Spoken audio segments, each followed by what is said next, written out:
Sarvesh, welcome. कैसे हो? Thank you sir, good. Congratulations, Jaipur marathon जीत के आए हो। कैसा फील हो रहा है? बहुत बहुत धन्यवाद सर, बहुत अच्छा लग रहा है। कैसी गई आपकी मैराथन? रेस बहुत अच्छी थी। हाँ। कंपटीशन न होने की वजह से हाँ। मैंने कुछ ज़्यादा प्रेशर नहीं लिया और हाँ। इजी रन किया। अच्छा, हाँ, इजी रन किया और टाइमिंग कितना था? और इजी रन का 2 घंटे 28 मिनट 10 सेकेंड आया। अच्छा, हाँ, इजी रन थी तब 2 घंटे 28 मिनट आया। मैं सोच रहा हूँ कि अगर फास्ट होता तो कितना आता। फास्ट होता तो आई थिंक पेस 2:20 2:21 की समथिंग चलता तो हाँ। फिर भी हमारा बेस्ट लग जाता। अच्छा। 2:23-24 की रेस लगा देता। अरे अच्छा। क्योंकि वहाँ का क्लाइमेट जो था हमारे फेवर में ही था। हम्म। क्योंकि ठंडा क्लाइमेट अच्छा रहता है हम लोगों के लिए। राइट राइट, बहुत लॉन्ग रन बढ़िया, से। बहुत बढ़िया। बधाई हो फिर से। और मैंने सोचा आज हम लोग पॉडकास्ट पे बात करते हैं आपकी जर्नी। ठीक है। Okay sir. क्या होता है ना, हम एलिट्स को देखते हैं, एथलीट्स को देखते हैं जो पोडियम पे आते हैं, अच्छा करते हैं, और बहुत सारे बच्चे वैसा ही करना चाहते हैं, राइट। बिल्कुल। लेकिन जो इसके पीछे का स्ट्रगल होता है ना, इसके पीछे का जो सैक्रिफाइस होता है, वो काफ़ी कम लोगों को पता होता है। यस। आजकल सोशल मीडिया पे हम रील देख के सोचते हैं कि 8 पैक्स बना लेंगे, और रील देख के हम सोचते हैं बिल्कुल कि बिल्कुल। एलिट भी बन जाएंगे, यस राइट। यस। हाँ। तो ये बताओ, कहाँ पे आपकी पैदाइश कहाँ पे हुई थी और कहाँ पे पले बड़े?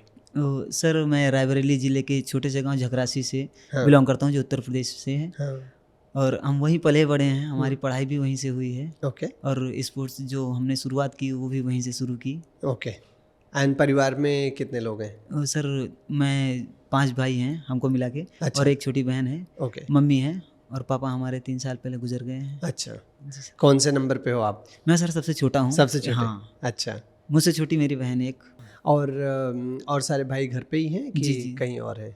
सारे भाई घर पे ही हैं। हाँ। और वो लोग अपना पर्सनल बिजनेस करते हैं। अच्छा। हाँ। और आप एथलीट बन गए? जी जी। तो जब आप बड़े हो रहे थे यार, मैं जब बड़ा हो रहा था, मैं भी प्रतापगढ़ का हूँ, तो आपके आसपास का ही हूँ। हाँ गुल्ली डंडा खेल के बड़े हुए, भैंस चरा के बड़े हुए, है ना। हाँ, बिल्कुल बिल्कुल। भागते तो बस उसी टाइम पे थे जब स्कूल जाना होता था, दौड़ के जाना होता था बस्ता लेके, हाँ और दौड़ के आ जाना होता था।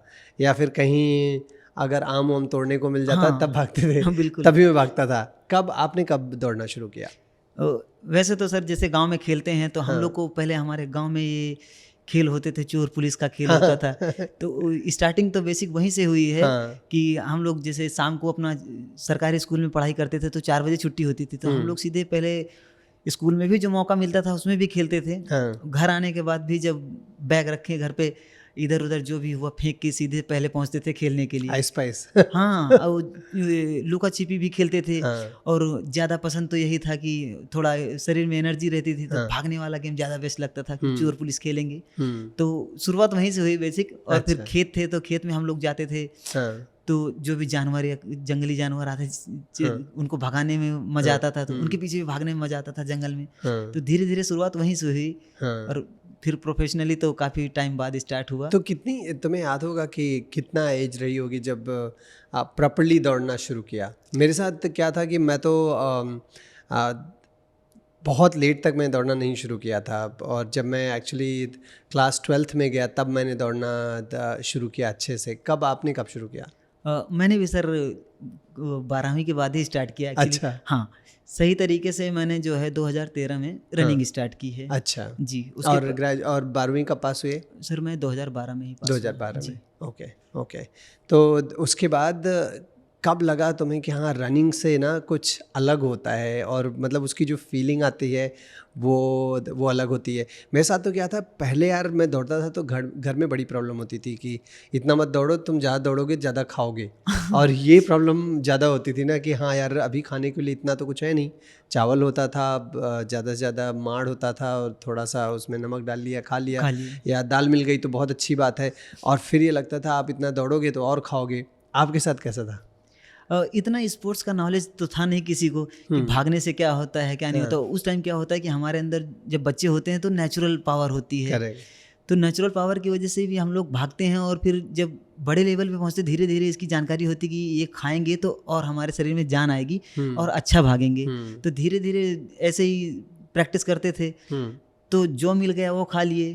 तो उसी तरह हम लोग भागते भी थे। बहुत बेस्ट नहीं कर सकते थे। तो जब धीरे धीरे हम स्टेट लेवल या नेशनल लेवल पे पहुंचने के लिए जब तैयारी करते हैं तो उसी माहौल में जाना पड़ता है, तो वहाँ से पता चलता है कि ये खाने से आपका इम्प्रूवमेंट होगा। कि आप नॉर्मल तो हम लोग को चना बता दिया जाता है कि चना, मूंग, सोयाबीन खाइए। जब और अच्छे स्तर पे पहुंचते हैं तो फिर बताते हैं कि नहीं, प्रोटीन भी होता है, BC भी होता है, मल्टीविटामिन भी होती हैं, बहुत सारी चीज़ें होती हैं जो कि फॉलो करना पड़ता है। करेक्ट। जैसे तो नॉर्मल तो हम लोग तो गांव में जो मिलता है वही खा लेते हैं। चना मूली में ही हमें सब कुछ मिलना होता है ना। सो 2013 के आसपास आपने रन करना शुरू किया, तो पहले क्या डिस्टेंस भागते थे आप?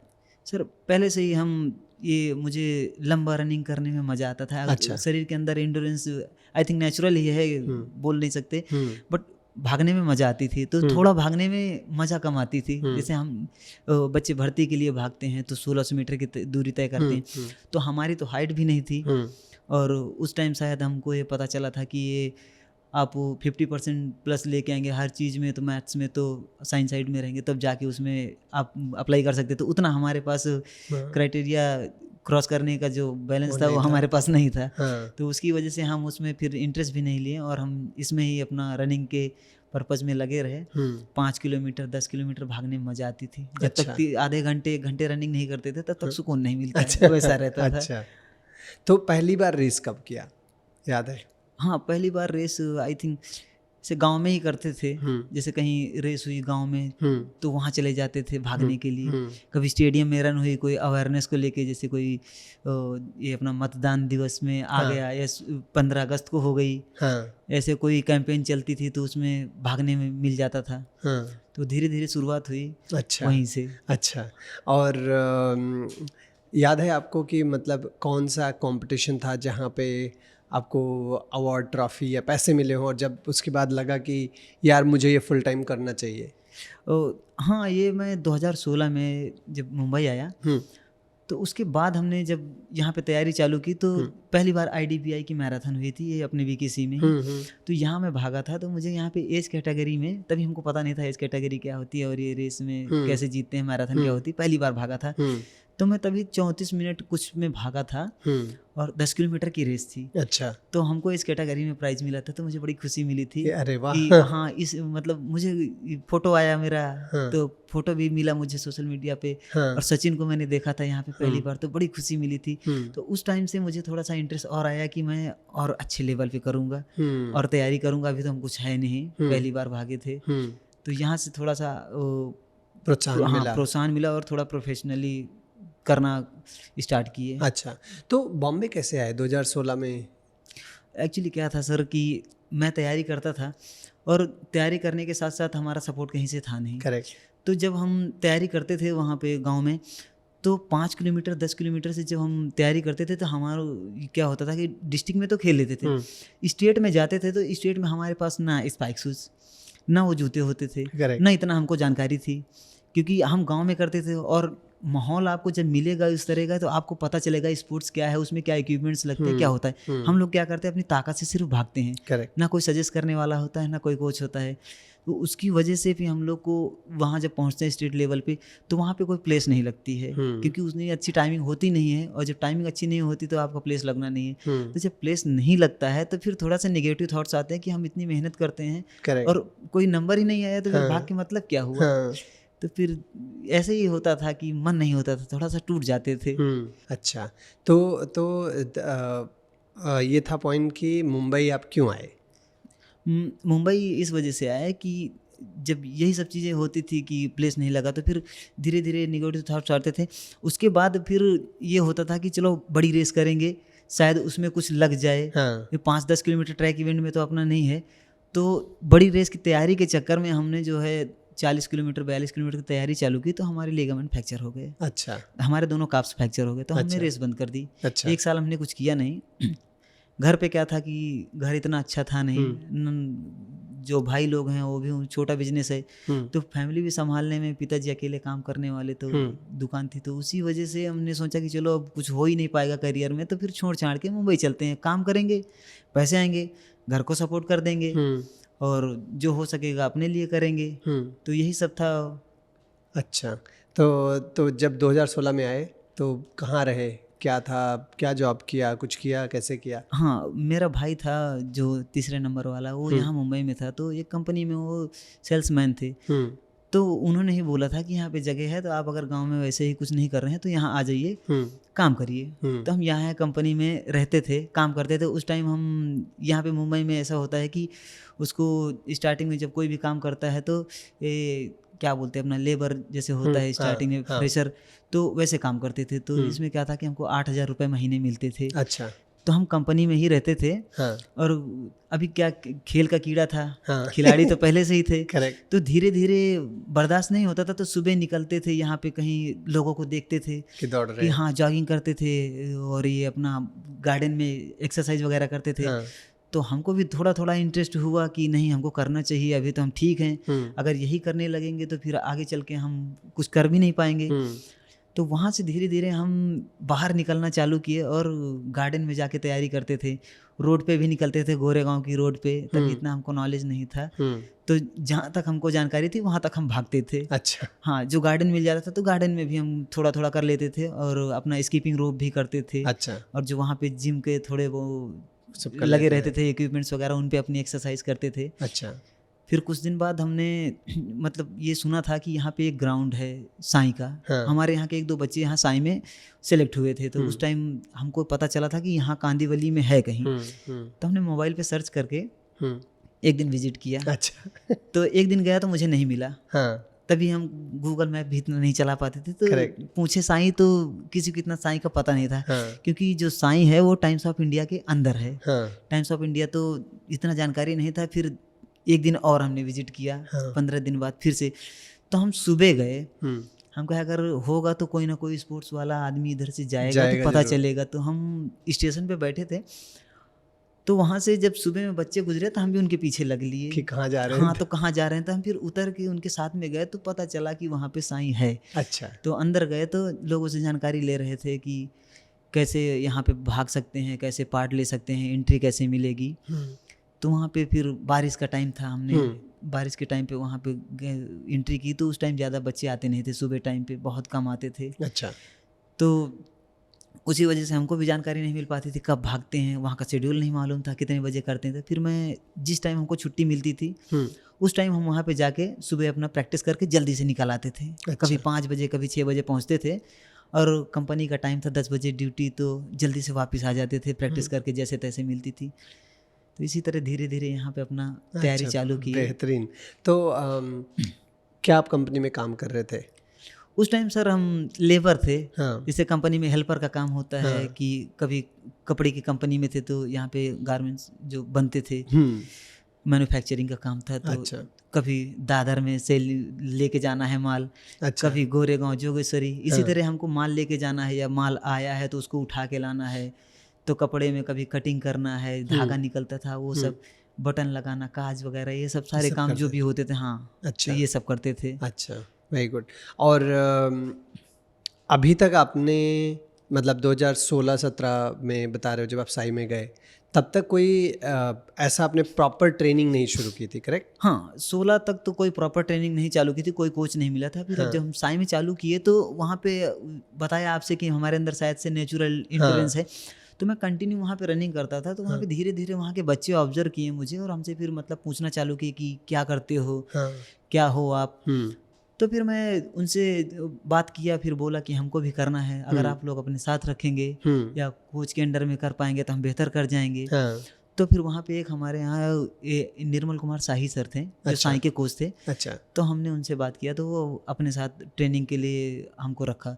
तो उनके अंडर में हमने ट्रेनिंग किया और लॉकडाउन के पहले तक उनके अंडर में ही ट्रेनिंग किया। तो हमारा जो मेन प्रोफेशनल हमको बनाया, खिलाड़ी बनाया, जो खिलाड़ी का उद्देश्य और जो रनर बनते हैं स्पेशली उन्होंने सिखाया। अच्छा। हाँ, उन्होंने काफ़ी ट्रेनिंग करवाई, हमारे ऊपर काफ़ी फोकस किया, बहुत अच्छा भागे भी। बट जो सीनियर लेवल पे हमको कंपटीशन था उस लेवल पे हम कंपटीशन कर नहीं पाए क्योंकि हमारे ऊपर जो फाइनेंशियल बैकग्राउंड है हमारा तो कुछ है नहीं। करेक्ट। तो जब उस लेवल पे आपको कंपटीशन करना है तो आपके पास उस तरह के इक्विपमेंट्स चाहिए, उस तरह की डाइट चाहिए, न्यूट्रिशन चाहिए, तो आप नहीं कर सकते। 8,000 की सैलरी में आप जो स्पोर्ट्स करता है बंदा उसको पता है कि कैसे मैनेज करना है। और लॉन्ग डिस्टेंस का तो खास तौर से नहीं कर सकते क्योंकि इसमें मैक्सिमम डाइट लगती है। करेक्ट। करेक्ट। मुझे तो लगता है हाँ पूरी सैलरी खाने में ही चली जाती तब भी नहीं पूरा होता है। हाँ, नहीं होता था, हाँ, उधार ले लेते थे, हाँ। फिर जैसे आया तो ख़त्म हो गया, हाँ, तो घर पे भी नहीं दे पाते थे। करेक्ट, घर से भी आता था कि काम करते हो, क्या कर रहे हो, हाँ, काम करने गए हो तुम, क्या कर रहे हो, पैसे नहीं बचाते। तो हाँ। फिर धीरे से पिताजी ऐसे भी बोलते थे कि कुछ नहीं करते, कम से कम अपने लिए बताओ, मतलब अपने लिए पैसे सेव करो, भविष्य में काम आएगा। करेक्ट, हाँ नहीं ये ये तो है। होता है। उस टाइम क्या उम्र थी आपकी 2016 में? 16 में आई थिंक मैं ये 26 या 27 के समथिंग। अच्छा, हाँ, 27 तब अभी अभी सर 32 रनिंग चल रही 32 है, सो हाँ, सो 26 के आसपास 25-26 आप रहे होगे। Yes, अच्छा, तो फिर वहाँ से आगे बढ़ना और अभी लास्ट वीकेंड आप जयपुर मैराथन में फर्स्ट आए, राइट? आप ये जो विक्ट्री है मेरे हिसाब से आपके लिए मोरल बूस्ट भी बहुत अच्छी रही होगी। और मैं देखा है ऑलमोस्ट हर रेसेस में मैं आपका मतलब कहीं दूर से ही दिख जाते हो। हाँ ठीक है, बड़ा ट्रेडिशनल तुम्हारा हेडवेयर भी है, तो उससे बालों की स्टाइल से ही मुझे दिख जाता है दूर से कि आ रहे हो सर्वेश, आ रहा है। तो ये जो आपकी ग्रोथ हुई है पिछले 6 साल में, जो आपने ट्रेनिंग किया है, जिस तरह मेहनत करके आप आगे बढ़े हो, मैं जानना चाहता हूँ कि फिर आप धीरे धीरे कैसे आगे बढ़े और आपने क्या सीखा जिससे आपका टाइम इम्प्रूव होता गया और अभी जहाँ तक पहुँचे हो ये कैसे पहुँचे हो? ये हुआ था, मैं लॉकडाउन के पहले मैं 5-10 किलोमीटर करता था और मैंने 21 किलोमीटर भी हाफ मैराथन भी ट्राई किया था। तो उस टाइम क्या हुआ था कि मैं ट्रैक पे ही तैयारी करता था, बहुत रेसेस नहीं करता था। जैसे बाहर की रोड रेस होती है मुंबई में तो ये आम है, बहुत सारी रेस होती हैं, तो मैं इनमें जाता नहीं था। मैं ट्रैक पे तैयारी करता था और दिमाग में सिर्फ यही चलता था कि हम नेशनल चैम्पियन बने। तो नेशनल चैम्पियन बनने के लिए हमने ट्रैक पे मेहनत की, बहुत सारी मेहनत की, बट वो हम सफल नहीं हो पाए क्योंकि हमारा टाइम का इशू था, उतना अच्छा हम परफॉर्म नहीं कर पाते थे, तो उसी का डर था। फिर हम हाफ मैराथन ट्राई किए, तो उसमें मैंने पहली बार वसई विरार मैराथन भागी थी, हाफ मैराथन। तो उसमें हमने 1 घंटे 12 मिनट 18 सेकंड उसका टाइम दिया था। उसके बाद नवी मुंबई मैराथन हुई, तो वहाँ भी मैं गया, शायद से 2 हफ्ते या 3 हफ्ते का गैप था, तो वहाँ भी मेरा टाइम इम्प्रूवमेंट हुआ। तो मुझे थोड़ा सा खुशी मिला कि हम हाफ मैराथन कर रहे हैं तो इसमें अच्छा कर पा रहे हैं। उसके बाद फिर ये एक कैंथन मैराथन हुई थी जो मार्च में हुई थी, 8 मार्च को आई थिंक हुई थी शिवाजी पार्क में। तो मैं उसमें पोडियम फिनिश किया था, 1 घंटे 11 मिनट टाइम लगा था। मेरा इम्प्रूवमेंट हो रहा था, तो मुझे खुशी मिल रही थी कि नहीं, मैं 10 किलोमीटर से बेहतर ये 21 कर रहा हूँ, तो मुझे ये करना चाहिए। तो मैंने वो किया। और इसके पहले भी मैं करता था, तो मैराथन का एक क्रेज़ है मुंबई में, तो मुझे भी जोश था कि मैं भी भागूंगा। मैराथन का थोड़ा सा ज़्यादा हाईलाइट होता है, लोग जानते हैं, तो मुझे सिर्फ ये था कि मैं लोगों को दिखूं कि मैं भी खिलाड़ी हूँ, मैं भी कर सकता हूँ। तो मैं बिना तैयारी के मैंने टाटा अल्ट्रा मैराथन की थी। अच्छा। हाँ, और मुझे ज़रा भी एक्सपीरियंस नहीं था लॉन्ग इतना 42 किलोमीटर या 50 किलोमीटर का, और अल्ट्रा मैंने सुना था, मुझे ये भी नहीं पता था अल्ट्रा होती कैसे है। अच्छा। तो मैं वहाँ भागने गया, तो वो जो रेस थी वो अच्छी रेस गई, बट एक्सपीरियंस बहुत मिला। तो मैंने पहली बार किया, और वहाँ का एलिवेशन जो था, हाइट बहुत डेंजर थी। तो मैं जब वो करके आया, तो मैं लोगों को यही सजेस्ट कर रहा था कि जो भी नए खिलाड़ी हैं, अपने आप को लगाते हैं कि नहीं मैं कर सकता हूँ, तो मैं उनको एक बार चैलेंजिंग किया कि ये रेस आप करके ज़रूर देखिए। बहुत लोग बोलते हैं कि नहीं ईजी होता है, आप कर लिए 5वां है तो हम तो करके फर्स्ट आ जाएंगे, ऐसे होता है। तो खुशी मिली मुझे कि नहीं, लोगों को सजेस्ट करो इसके बारे में कि आप भी एक बार ट्राई करो, क्योंकि बहुत अच्छी अल्ट्रा है और डेंजर भी है। अगर बिगिनर्स हैं तो आपके लिए बहुत थोड़ा सा अनकंफर्टेबल भी है। हम वहाँ किए थे तो 3 घंटे 35 मिनट लगाए थे। अच्छा। और मैं 5वां स्थान पाया था। तो मुझे उससे ज़्यादा खुशी ही नहीं मिली थी, क्योंकि वो एक बड़े लेवल की मैराथन थी, टाटा की हुई थी, तो हमको बड़ा खुशी मिला कि हमने ऐसा और फेसबुक पे हमने पोस्ट भी किया था हिस्टोरिक डे। अच्छा। हाँ, क्योंकि मैं पहली बार उस लेवल पे मैराथन किया। और उसमें सर्विसेज के खिलाड़ी भी आए थे। अच्छा। तो उन्होंने विन किया था। अच्छा। तो मुझे भी अच्छा लगा कि हमने इन लोगों के साथ मतलब कंपटीशन किया, खुशी मिली। बेहतरीन बेहतरीन। तो ये जैसे लग रहा है ना कि जैसे आपने कहा कि नेचुरली तो आप टैलेंटेड थे, लेकिन उसके साथ साथ आप बहुत हार्ड वर्किंग भी थे, और वो बहुत ज़रूरी है। किसी भी स्पोर्ट में या ज़िंदगी में भी आगे बढ़ने के लिए ना मेहनत हमें बहुत करना पड़ता है। और यार जब हम लोग लोअर मिडिल क्लास फैमिली से आते हैं ना, हमारे बैकग्राउंड ऐसे नहीं है कि हम ब्लेस्ड हों कि हम जो करना चाहें वो कर सकते हैं। हर एक रेस लगता है कि वो मतलब एक परीक्षा हमारी ले रही होती है कि अगर इसमें नहीं गए कल फ़ोन आएगा घर से या पिताजी उठ के आ जाएंगे, जूता उतार के बोलेंगे कहाँ यहाँ क्या लगा हुआ है, चलो वापस, है ना। बिल्कुल। और उसके आगे दूसरी भी बात ये हो जाती है कि हाँ चलो कुछ नहीं तो शादी कर लो। करेक्ट, ये भी प्रेशर बहुत रहता है, लड़कों का लड़कियों का दोनों का प्रेशर बहुत रहता है। तो लग रहा है कि आपने धीरे धीरे सीखा और फिर आगे बढ़ते गए। ट्रेनिंग और न्यूट्रिशन, खाने के बारे में भी आपने कुछ सीखा होगा जो आपने थोड़े थोड़े बदलाव आप लाए। एक तो लग रहा है कि आप जो करते हो करते गए तो थोड़ा बेटर होते गए, बट उसके अलावा भी आपको क्या कुछ लगा कि आपने कुछ अपनी ट्रेनिंग में बदलाव किया, अपने रेस्ट में बदलाव किया? आई नो हम बात कर रहे थे कि आपने अपनी जॉब भी छोड़ दी क्योंकि फुल टाइम इस पे आपको मेहनत करनी थी, राइट? और खाने में कैसे चेंजेस किए जिससे आपको इम्प्रूवमेंट हुआ? पहले क्या होता था कि जैसे हम जॉब करते थे तो इतना कुछ हमें ना बनाने को तो मिलता नहीं था, जो भी होता था हम बाहर से ही खाते थे। तो वर्कआउट करने के बाद वहाँ से निकले ग्राउंड से तो बाहर कभी जूस पी लिए, कभी समोसा खा लिए, वड़ा पाव खा लिए, नहीं तो कभी आलू पराठा मिल जाता था तो वो खा लिए। तो जो भी होता था बाहर से ही खाते थे। अभी क्या था कि जब लॉकडाउन के बाद से हमने छोड़ा तो खुद का रूम मिला, तो खुद के रूम में आप अपने आप से बना सकते हैं खाना। तो उसमें हमने ओट्स बनाया, ओट्स बना के खाते थे जो अच्छा रहता था। तो प्रैक्टिस के तुरंत बाद ओट्स हो गया, जूस है, अपना बीन्स वगैरह है जो भी कैलोरी के लिए ले सकते हैं, और ये अपना मशरूम वगैरह ये सब, और ये ब्रोकली, और ये मक्का आता था, मक्के को हम थोड़ा सा स्टीम करके वो सब खाते थे। होता क्या है कि जब हम अच्छा कंपटीशन करने लगते हैं या अच्छे हो जाते हैं तो हमको एक माहौल मिलता है या लोग सजेस्ट करते हैं कि आप ऐसे कर रहे हैं। करेक्ट। तो कोई खिलाड़ी देखेगा कि कोई बंदा मेहनत कर रहा है, इम्प्रूवमेंट नहीं हो रहा है, जो अच्छा इंसान रहेगा, जो अच्छा खिलाड़ी रहेगा, वो आपके बारे में सोचेगा तो आपको सजेस्ट जरूर करेगा कि आप ये खाओ, अच्छे हो जाओगे। तो इसी तरह हम भी करते थे। तो हमको भी लोग बोलते थे कि नहीं आप ये चीज़ खाइए, जो भी डाइट में वो लोग बताते थे। तो हम वो चीज़ को अपने डेली रूटीन में अपना ले लेते थे। तो वो खाते थे, उसको खा के एक्सपीरियंस करते थे कि नहीं सही है कि नहीं। फिर मल्टीविटामिन्स बोलते थे, मल्टीविटामिन्स के बारे में तो इतनी जानकारी नहीं थी। मल्टीविटामिन्स लेना चालू किए, प्रोटीन के बारे में सजेस्ट करते थे। तो जो भी तभी बेसिक आता था नॉर्मल सस्ता वाला वही ले लेते थे, क्योंकि इतने पैसे तो होते नहीं थे।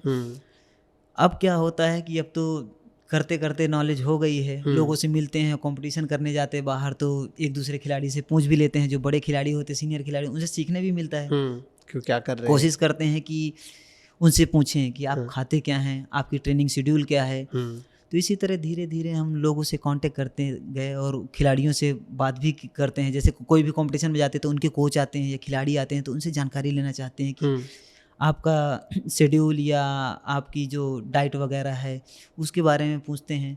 तो प्लानिंग करते हैं या कहीं ना कहीं यूट्यूब से देख लेते हैं, या कोई बड़ा खिलाड़ी है तो उसके बारे में पता चलता है। तो वो अब मैं खुद से लिखता हूँ, तो लिखने के बाद फिर सोचता हूँ कि अगर ये करते हैं तो थोड़ा सा हम भी फॉलो करते हैं। और वर्कआउट को हमेशा अपनी कैपेसिटी से ही करना चाहिए, जो हमारी कैपेसिटी के अकॉर्डिंग है। एक्चुअली होता क्या है कि जैसे कोई अदर खिलाड़ी है जो बड़े लेवल पे है, लोग उसका वर्कआउट ले लेते हैं, बट उसकी कैपेसिटी और हमारी कैपेसिटी में बहुत डिफरेंस होता है। करते क्या है कि वर्कआउट उसका फॉलो करेंगे बट स्ट्रेंथ अपनी नहीं संभाल पाते हैं, उसकी वजह से टूट जाते हैं। तो हमें हमेशा यही सीखने को मिलता है कि अपनी कैपेसिटी के हिसाब से ही वर्कआउट करना चाहिए, और जितनी अपनी डाइट है उसको मेंटेन करोगे तभी अच्छा वर्कआउट होगा, नहीं तो नहीं हो पाएगा। तो अभी आप जयपुर मैराथन करके आए, जयपुर मैराथन जीत के आए, 2 घंटे 28 मिनट 10 सेकेंड, और बढ़िया परफॉर्मेंस था। आपके हिसाब से आप बहुत अच्छा कर सकते हैं, और क्योंकि कंपटीशन कम था इसलिए थोड़ा आपने स्लो किया। बट ये बताइए कि जो आपकी मैराथन थी आपने वो एग्जैक्टली कैसे रन किया? मैं ना उस आपकी दिनचर्या के बारे में जानना चाहता हूँ कि सवेरे कितने बजे रन थी, कब आप उठे, क्या आपने खाया, फिर आपने रेस कैसे किया, फिर आपको बीच में कैसे फील हो रहा था। इसलिए भी इम्पोर्टेंट है कि जो लोग इसको सुन रहे हैं या फिर देख रहे हैं यूट्यूब पे, उनको ये समझ में आना चाहिए कि वो कैसे अपने आप को प्लान करें, जब दौड़ रहे हैं तब न्यूट्रिशन कैसे प्लान करें, कैसे दौड़ें, इसके बारे में जानते हैं। सर हम ये रेस एक्चुअली स्टार्ट हुई थी 3:15 को। अच्छा, तो लाइनअप तो 2-2:30 बजे तो हो जाना सवेरे रहता है। 3:15 को। हाँ सर, सवेरे 3:15 को थी। और होता क्या है कि अब जैसे हम मुंबई में रहते हैं और एथलीट भी हैं और खुद से बना के खाना रहता है, तो हमारा शेड्यूल क्या होता है कि इतना अच्छा नहीं होता कि हम 9 बजे 10 बजे सो जाएं। करेक्ट। 8:30 बजे ट्रेनिंग से वापस आते हैं, फिर खाना बनाते खाते सोते 11 तो कम से कम बजता है, और तुरंत खा के तुरंत नींद भी नहीं आती, तो वो हैबिट हो जाती है।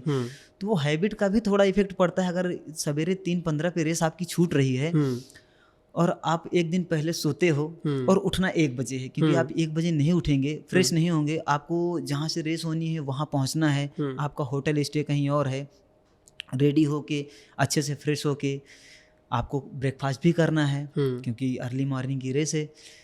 तो उसके लिए इतना मेंटेन होना और रिकवरी लेना बड़ा हार्ड लगता है, क्योंकि 1 घंटे के लिए मैं सोया था जयपुर में, आई थिंक मैं ज़बरदस्ती से 9 बजे सो गया मुंह उल्टा करके पेट पे। बट आदत थी, तो आदत की वजह से बॉडी में एनर्जी होती है, उसकी वजह से नींद नहीं आ रही थी हमें, और हैबिट भी है, तो उसकी वजह से बड़ी तकलीफ हो रही थी। मैं ज़बरदस्ती से सोया, मुश्किल से 1 घंटा सोया। और हमारे साथ बैक रोड पे जो प्रैक्टिस करते हैं सीनियर हमारे सर गए थे राजेंद्र से, वो 1 बजे का अलार्म लगा दिए और 1 बजे उठा दिए। गुस्सा तो बहुत आया, लेकिन करें क्या, थोड़ी सी तैयारी भी करनी है, और उनको नींद नहीं आ रही थी, वो जल्दी सो गए थे, हमको नींद नहीं आई। हम किसी तरह मुश्किल से 1 बजे उठे, उसके बाद फिर हम फ्रेश हुए।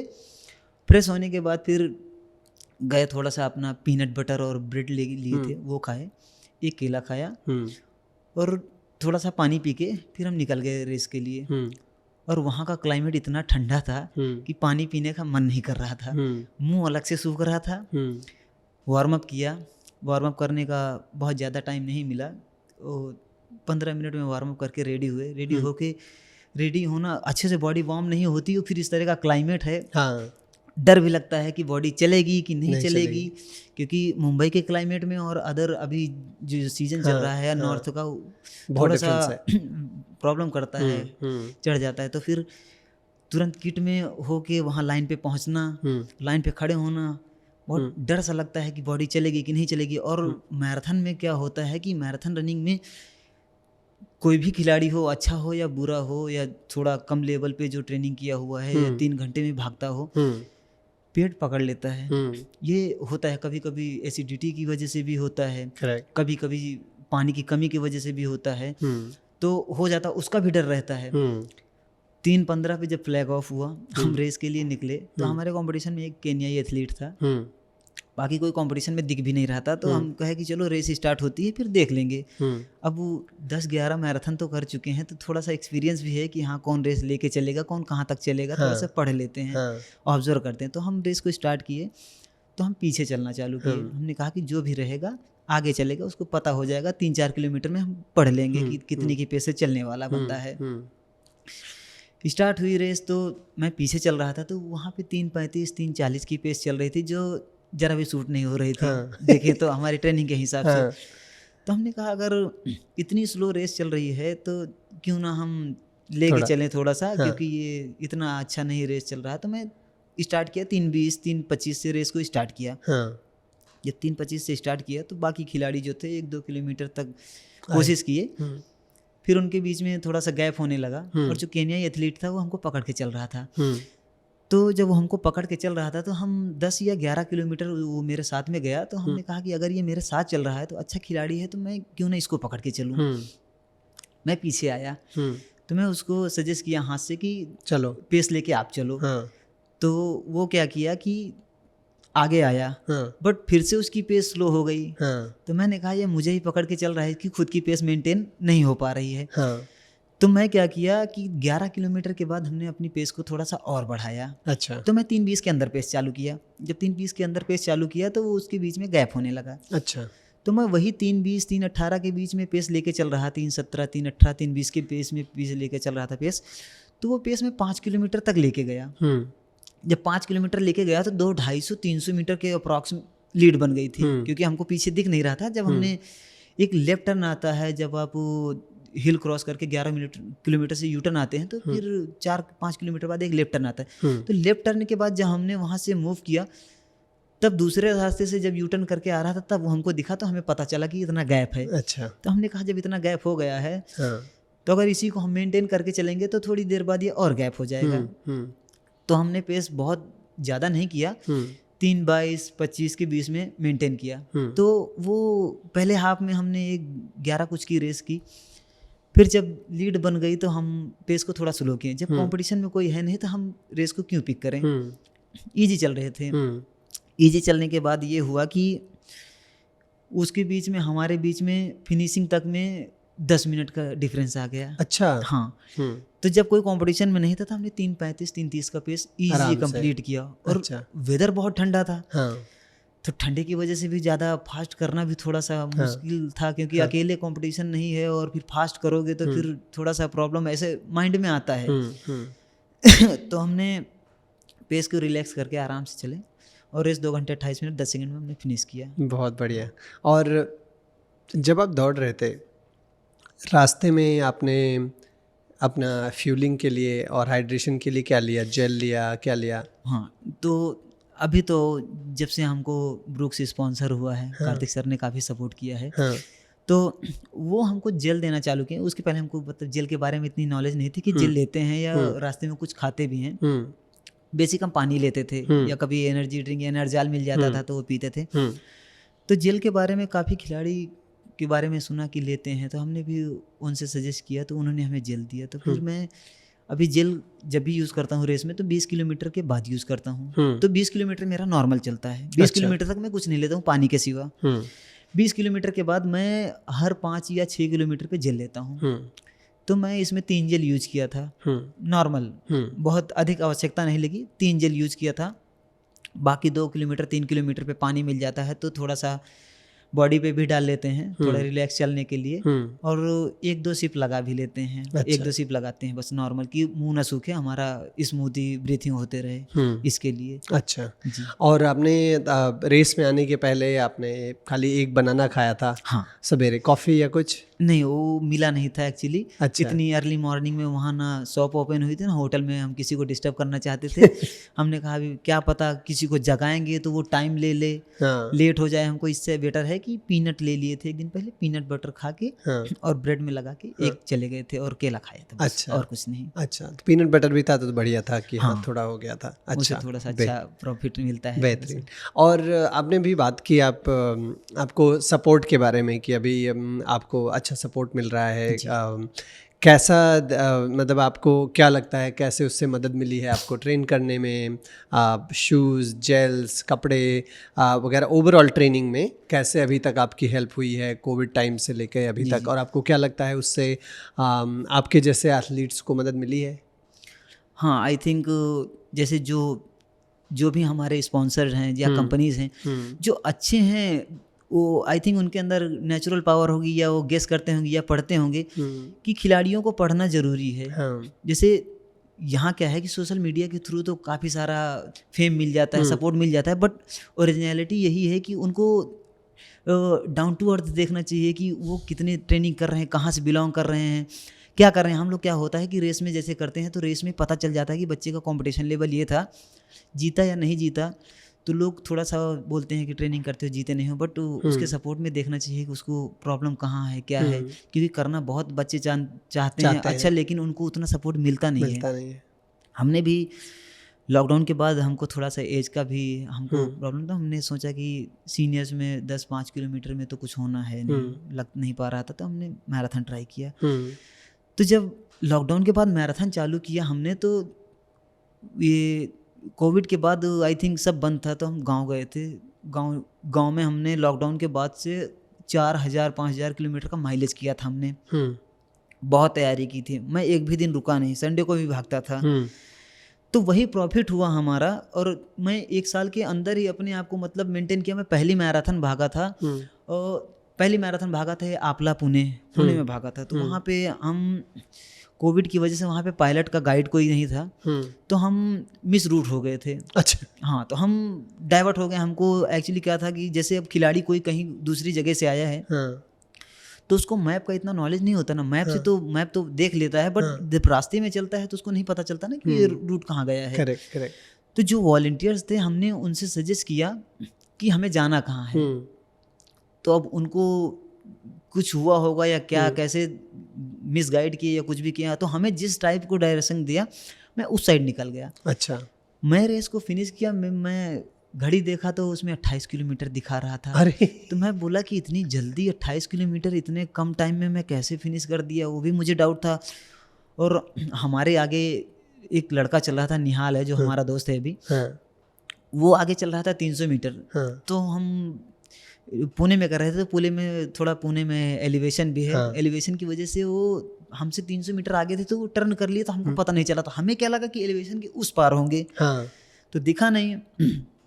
उसी वजह से उन्होंने हमको डायरेक्शन दिया, तो हम चले आए। तो हमने कहा कि जो हमारे पहले आया वो तो दिख नहीं रहा। होता क्या है कि जैसे कोई मैराथन होती है या जैसे रजिस्टर्ड नहीं है, बड़ी मैराथन नहीं है, तो उसमें कभी कभी मैराथन तो बोलते हैं बट रूट कम होता है। तो मुझे ऐसा लगा कि शायद रूट कम रहा होगा, बट बाद में पता चला कि हम ही गलत चले आए हैं। अच्छा। तो मुझे गुस्सा भी आया, मैं वहाँ पे गुस्सा किया लोगों से कि ऐसे नहीं होना चाहिए, क्योंकि हम अभी नए खिलाड़ी तो हैं नहीं, हम काफ़ी टाइम से तैयारी करते हैं, तो भागते हैं, तो हमें सही डायरेक्शन देना चाहिए था। हम तो बाहर से आए, तो हमें तो इतना पता नहीं होता ना कि हमको कहाँ जाना है। करेक्ट। तो हमें जहाँ से डायरेक्शन दिया, उन्होंने जहाँ से रास्ता बताया वहाँ से फिनिश कर दिए। तो वहाँ पे भी लोग भी थोड़ा सा वार्तालाप किए, एक दूसरे को ऑर्गेनाइजर से भी मिले, बताए, लेकिन कुछ हुआ नहीं। तो वहाँ पे हमको कार्तिक शाह मिले जो कि ब्रुक्स के ऑनर थे। अच्छा। तो हमें पता नहीं था ये सब चीज़ें। उन्होंने हमसे पूछा, तो हमें कुमार अजवानी सर हैं जो ये रहते हैं मलाड में। अच्छा। तो पूजा मैम ने बोला था उनको, तो हमें उन्होंने एक ब्रुक्स का शूज़ दिलाया था, हैप्पीनियन टेम्पो। अच्छा। जो वहाँ पे वो सर ने देखा था, तो हमसे वो पूछा भी। तो हम उनको बताए और उनको ये भी बताया कि हमारी पहली मैराथन थी, हम ये बाई रूट, ये मिस्टेक की वजह से हम गलत रूट चले आए, ऐसे ऐसे हुआ। तो उन्होंने बोला था ठीक है। फिर उन्होंने हमसे बाद में कोऑर्डिनेट किया, हमारा नंबर लिया, बाद में कोऑर्डिनेट करके उन्होंने हमें सपोर्ट किया कि बोला हम तुमको अपने स्क्वाड में रखेंगे। तो उन्होंने हमको ये जो स्पॉन्सरशिप का रजिस्ट्रेशन होता है, फॉर्म होता है, इसको फिल करके अपना एग्रीमेंट साइन होता है, तो उसके पहले ही हमको उन्होंने एक शूज़ और दिया था। अच्छा। गिफ्ट में, कि बोला ये हमारी तरफ से गिफ्ट है, आप तैयारी करो।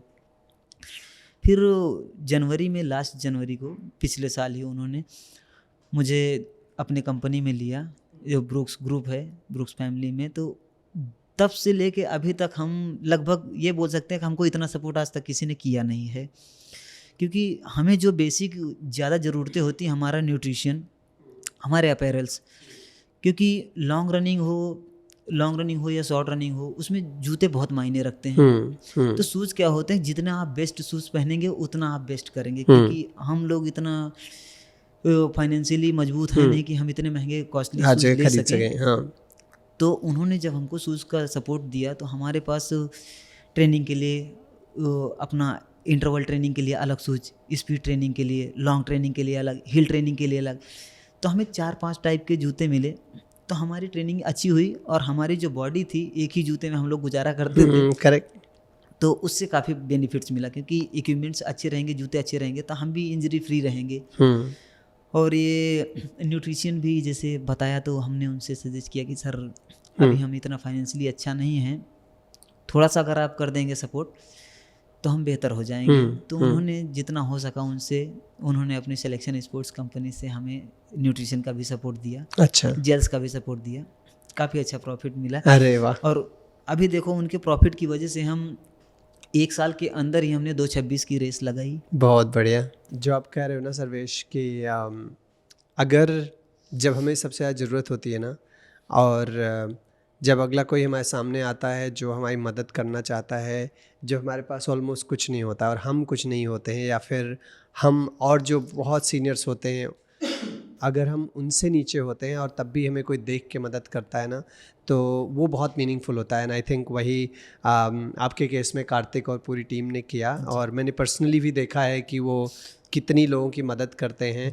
मतलब वो जोश जो है ना स्टार्ट और फिनिश लाइन पे जो उस बंदे में है, आई थिंक वो बहुत वैल्यूएबल है। एंड हम सब के सब वही सोचते हैं। मूविंग अहेड, ये बताओ अभी क्या प्लान है, गोइंग फॉरवर्ड क्या करना चाह रहे हो? अभी सर हमारा तो एक ही उद्देश्य रहता है कि हम जब तक इंडिया को रिप्रेजेंट ना करें तब तक दिल को सुकून नहीं मिलता है। हाँ। और हमारे दिमाग में यही चलता है कि हम कितना बेहतर कितनी जल्दी कर पाएँ कि हम इंडिया को रिप्रेजेंट करें। एक दिल में ये इंटेंशन रहता है। अभी एशियन क्वालीफाई का ट्रायल है दिल्ली में 26 फरवरी को, तो जाएंगे, कोशिश करेंगे, अपना बेस्ट करेंगे। बट हम जानते हैं कि इतना बेहतर तो हम नहीं कर सकते क्योंकि इंडिया में काफ़ी एथलीट्स हैं जो अभी फाइट करते हैं। अभी 2 घंटे 16 मिनट में टाटा मुंबई मैराथन में गोपी सर ने किया, तो जब वो लेजेंड है हमारे लिए, इंस्पिरेशन है, जब उन्होंने अभी इतना टाइम किया, वो फाइट किया, तभी तो हम उस रेंज में नहीं हैं। फिर भी हम अपना बेहतर करने की कोशिश करेंगे, बहुत बढ़िया, अच्छा कर पाएँ और देश को अपने गौरव फील करवाएं और फैमिली को भी। नहीं बहुत बढ़िया, और हम सब की दुआ है कि आप ऐसा करोगे, ठीक है, और हम सब आपको देखते रहेंगे, बहुत सारे स्टार्ट और फिनिश लाइन पे मिलते रहेंगे। जी। थैंक यू सो मच, और बहुत अच्छा लगा यार आपसे बात करके सर्वेश, एंड मेहनत करते रहो, हम सब पीछे हैं सपोर्ट करने के लिए। बिल्कुल sir, thank you so much. Thank you, bye.